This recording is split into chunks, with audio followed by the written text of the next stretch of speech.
Well, the Standard & Poor's 500 has made a stunning comeback in just a few short weeks.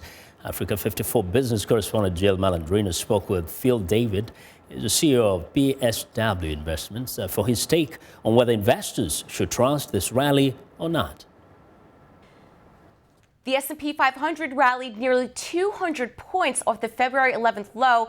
Phil, is this the beginning of a new powerful uptrend or the climax to a counter-trend rally?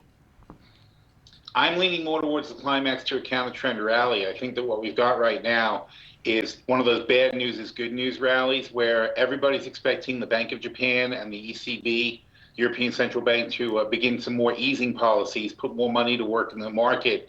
They're also expecting the Fed not to tighten in the March meeting, which is probably going to happen. I don't think the Fed's ready to tighten yet, even though we had good jobs numbers.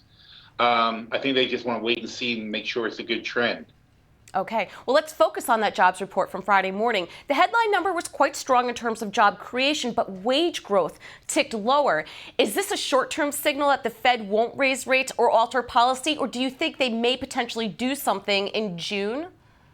Well, there you go. That's an interesting point, because what the Fed is there to do is they're not there to fight inflation. When you think the Fed's fighting inflation, they don't give a damn about the cost of eggs or milk or anything else. They fight wage inflation. They're fighting for the corporations and the banks to make sure that your wages don't go up. That's the inflation the Fed is concerned about. Otherwise, businesses don't make enough money because the wages start eating into their margins.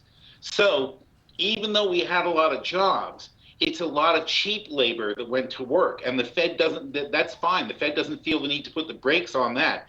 So it's not something they want to put to try to stop it.